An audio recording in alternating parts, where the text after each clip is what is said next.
Sekarang dimulai.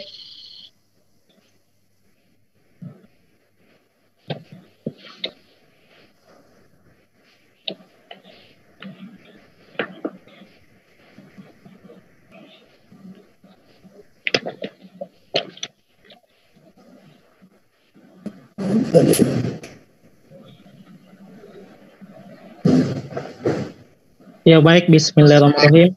Assalamualaikum warahmatullahi wabarakatuh. Baik, adapun judul yang saya presentasikan adalah perbandingan hasil belajar matematika peserta didik yang belajar melalui pendekatan open-ended dengan problem posing dalam pembelajaran kolaboratif pada kelas 8 SMP Negeri 3 Dopitue Kabupaten Sidrap. Adapun yang melatar belakangi mengapa peneliti mengambil judul tersebut karena dari hasil survei awal yang dilakukan di sekolah menunjukkan bahwa hasil belajar peserta didik tergolong masih rendah. Penyebabnya karena proses pembelajaran yang masih menggunakan model pembelajaran konvensional atau dengan kata lain, guru masih mendominasi proses pembelajaran sehingga siswa cenderung pasif selama proses pembelajaran. Kemudian penyebab yang kedua karena pemahaman matematika siswa yang sangat rendah karena menurut siswa pembelajaran matematika ini sangat sulit untuk dipahami atau dimengerti. Adapun solusi yang ditawarkan oleh penulis atau peneliti adalah dengan menggunakan model pembelajaran yang mengaktifkan siswa dalam proses pembelajaran itu, yaitu pembelajaran kolaboratif dengan pendekatan open-ended dengan problem posing. Jadi ada dua pendekatan yang akan kita bandingkan. Adapun rumusan masalah. Yang pertama adalah bagaimana hasil belajar peserta didik yang diajar melalui pendekatan open-ended dalam pembelajaran kolaboratif. Kemudian yang kedua, bagaimana hasil belajar peserta didik yang diajar melalui pendekatan problem posing dalam pembelajaran kolaboratif. Kemudian yang ketiga, apakah ada perbedaan ketuntasan hasil belajar peserta didik yang diajar melalui pendekatan open-ended dengan problem posing dalam pembelajaran kolaboratif. Kemudian yang keempat, apakah ada perbedaan hasil belajar peserta didik yang diajar melalui pendekatan open-ended dengan problem posing dalam pembelajaran kolaboratif. Kemudian yang kelima, apakah ada perbedaan peningkatan hasil belajar matematika peserta didik yang diajar melalui pendekatan open-ended dengan problem posing dalam pembelajaran kolaboratif. Adapun kajian pustakanya, pembelajaran kolaboratif ini merupakan sebagai situasi di mana terdapat dua atau lebih orang belajar secara bersama-sama.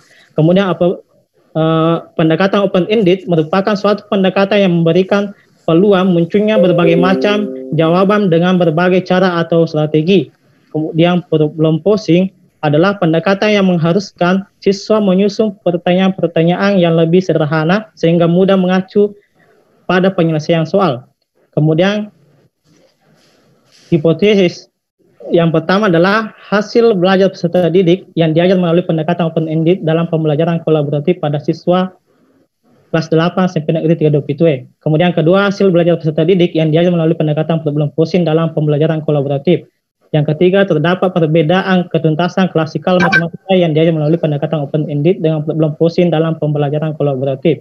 Kemudian yang keempat, terdapat perbedaan hasil belajar matematika yang diajar melalui pendekatan open-ended dengan problem posing dalam pembelajaran kolaboratif. Kemudian yang kelima adalah terdapat peningkatan hasil belajar matematika yang diajar melalui pendekatan open-ended dengan problem posing dalam pembelajaran kolaboratif. Adapun metode penelitiannya, yaitu penelitian kuantitatif dengan pendekatan kuasi eksperimen atau eksperimen semu. Adapun desain penelitian, yaitu ada dua eksperimen atau kelompok yang dimana terdapat pretest sebelum diberi perlakuan. Tujuannya untuk mengetahui perbandingan dengan keadaan sebelum diberi perlakuan. Kemudian populasi seluruh kelas 8 SMP Negeri 3 Dopitue Kabupaten Sidrap. Kemudian sampelnya menggunakan teknik double cluster random atau pengambilan secara acak. Kemudian teknik analisis data, teknik analisis deskriptif, dan statistik inferensial. Baik, demikian dari saya. Terima kasih. Baik, para Salib. Yang terakhir, Jamila.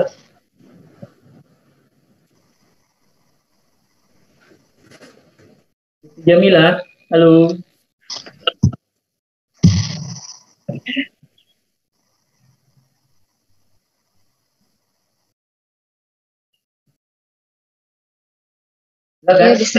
Bismillahirrahmanirrahim. Assalamualaikum warahmatullahi wabarakatuh.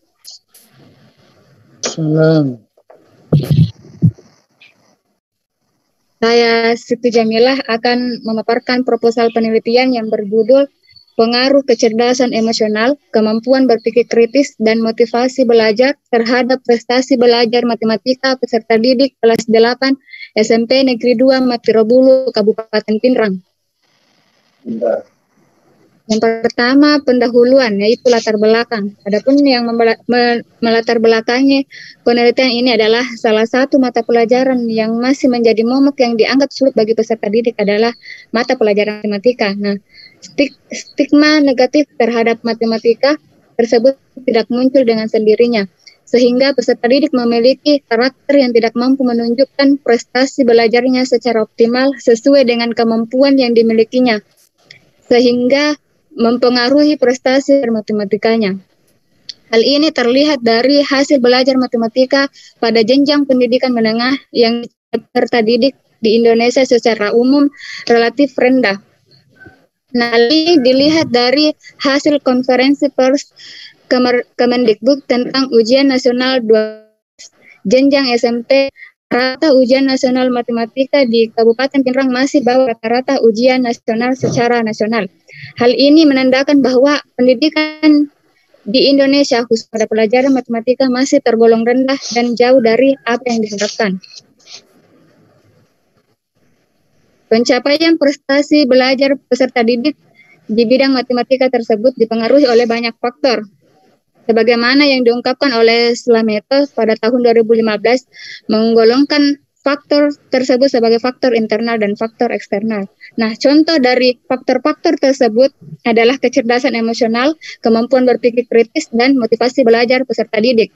Nah, berdasarkan permasalahan-permasalahan tersebut, maka peneliti akan melakukan penelitian yang berjudul Pengaruh Kecerdasan Emosional, Kemampuan Berpikir Kritis, dan Motivasi Belajar terhadap Prestasi Belajar Matematika peserta didik kelas 8 SMP Negeri 2 Matirobulu, Kabupaten Pinrang. Selanjutnya adalah rumusan masalah. Ada 8 rumusan masalah. Yang pertama adalah bagaimana kecerdasan emosional peserta didik kelas 8 SMP Negeri 2 Matirobulu, Kabupaten Pinrang. Yang kedua, bagaimana kemampuan berpikir kritis peserta didik kelas 8 SMP Negeri 2 Matirobulu, Kabupaten Pinrang. Yang ketiga, bagaimana motivasi belajar peserta didik. Yang keempat, bagaimana prestasi belajar matematika peserta didik. Yang kelima, apakah ada pengaruh positif kecerdasan emosional, kemampuan berpikir kritis, dan motivasi belajar secara bersama-sama terhadap prestasi belajar matematika peserta didik. Yang keenam, apakah kecerdasan emosional berpengaruh positif terhadap prestasi belajar matematika peserta didik. Yang ketujuh, apakah kemampuan berpikir kritis berpengaruh positif terhadap prestasi belajar matematika peserta didik. Dan yang kedelapan adalah apakah motivasi belajar berpengaruh positif terhadap prestasi belajar matematika peserta didik. Selanjutnya bab 2 yaitu kajian teori. Ada 3 yang dibahas yaitu ada 4 kecerdasan emosional, kemampuan berpikir kritis, motivasi belajar, dan prestasi belajar. Nah, adapun kerangka pikir penelitian yaitu kecerdasan emosional mempengaruhi prestasi belajar matematika, kemampuan berpikir kritis mempengaruhi prestasi belajar matematika peserta didik, motivasi belajar mempengaruhi prestasi belajar matematika peserta didik. Dan yang terakhir adalah kecerdasan emosional, kemampuan berpikir kritis, dan motivasi belajar secara bersama-sama mempengaruhi prestasi belajar matematika peserta didik. Selanjutnya adalah hipotesis penelitian. Ada 4 hipotesis penelitiannya, yaitu yang pertama, ada pengaruh positif kecerdasan emosional, kemampuan berpikir kritis, dan motivasi belajar secara bersama-sama terhadap prestasi belajar matematika peserta didik kelas 8 SMP Negeri 2 Matirobulu, Kabupaten Pinrang. Yang kedua, ada pengaruh positif kecerdasan emosional terhadap prestasi belajar matematika peserta didik. Yang ketiga, ada pengaruh positif kemampuan berpikir kritis terhadap prestasi belajar matematika peserta didik. Dan yang keempat adalah ada pengaruh positif motivasi belajar terhadap prestasi belajar matematika peserta didik. Selanjutnya, bab 3 metode penelitian. Jenis penelitian yang digunakan adalah kuantitatif dengan pendekatan ex post facto. Adapun populasinya yaitu seluruh peserta didik kelas 8 SMP Negeri 2 Matirobulu, Kabupaten Pinrang. Sampelnya diambil secara klasteran dan sampel